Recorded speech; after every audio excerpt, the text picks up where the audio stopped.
Physics is essentially the study of movement and causation, observing and describing the cause-and-effect nature of reality. There are two methods used to describe the movement of objects. The first method is kinematics. Kinematics describes the motion of objects, when an object starts moving, when it stops moving, and how far it moved. The second method is dynamics. Dynamics describes the forces acting on an object, causing it to move. Let's begin with kinematics. There are 5 kinematic equations used to describe the motion of objects.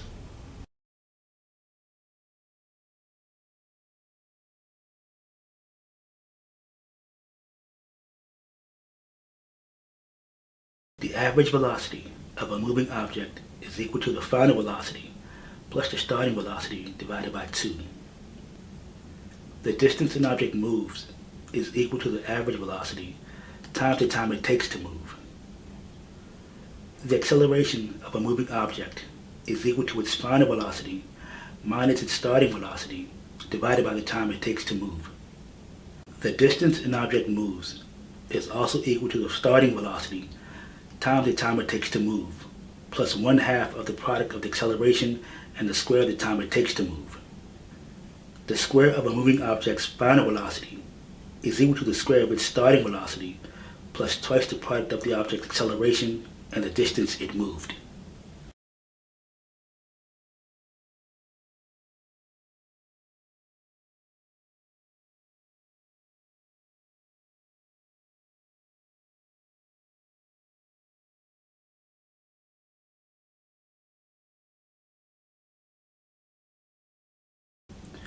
Right at the starting point, the distance traveled is 0 because the object hasn't moved yet.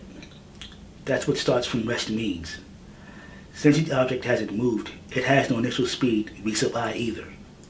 The problem asks for us to find the final speed, v sub f, at the end of 5 seconds. We find out what we don't know from what we do know. From the problem, the object acceleration is 8 meters per second squared. Part A indicates that the time elapsed is 5 seconds. So now we know v sub I equals 0 meters per second, A equals 8 meters per second squared, and t equals 5 seconds. We can only go by the information given. Since there is no mention of the final velocity v sub f of the object, we can rule out equations 1 and 2. Since those equations require the final velocity in order to calculate the average velocity v sub av. Also, there is no mention of a change in position s, so we can rule out equations 4 and 5, since those equations need to have the displacement in order to use it. Based on the information given, we can only use equation 3. Alright, so we know the initial velocity is 0 meters per second. The acceleration is 8 meters per second squared, and the time equals 5 seconds. So the equation A equals the final velocity minus the initial velocity divided by t is the concept of acceleration, while 8 meters per second squared is the value of the acceleration. Right? So recall from algebra, you have to isolate the variable v sub f. So multiply both sides by t.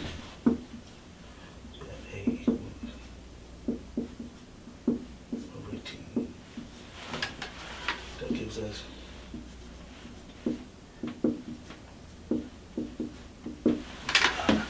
now we want to add v sub I to both sides, the initial velocity.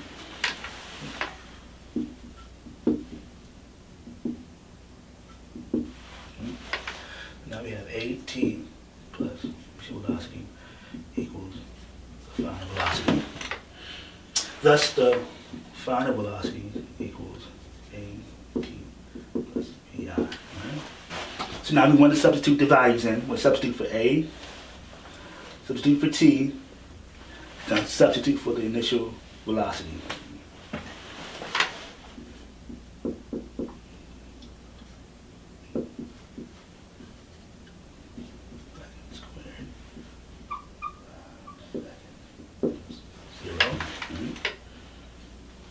Right here, The s's cancel.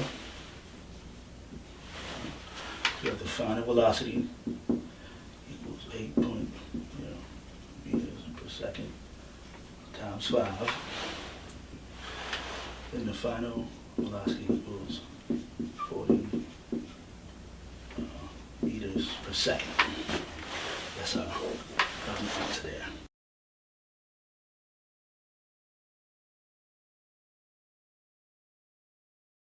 All right.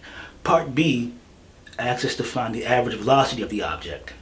Now we know from part A what the final velocity is. So now we know how to find an average, where you take two numbers and divide it by 2. So now we know that the initial velocity was 0 meters per second. The final velocity is 40 meters per second. All right.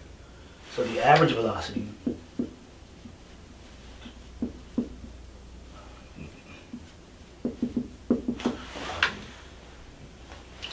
going to be, we call that V sub AV, is going to be V sub F plus V sub I divided by 2. It's going to be 40 meters per second plus 0 meters per second divided by 2. Give it's 40 meters per second divided by 2. So the average velocity is going to be 20 meters per second. So that's part B.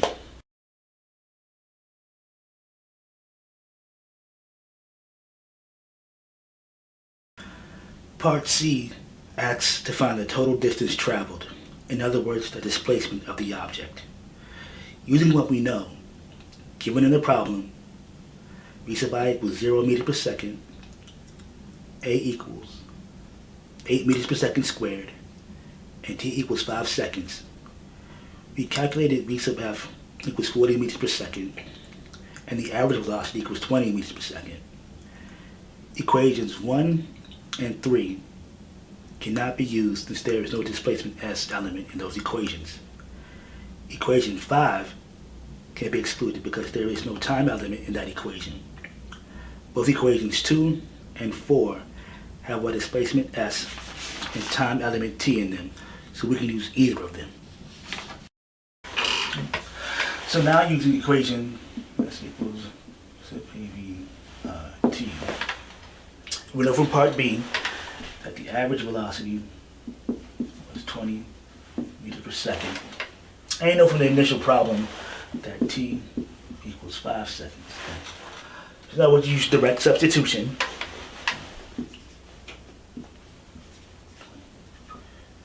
Meters per second times 5 seconds. So we know those cancel. And S equals 20 meters times 5.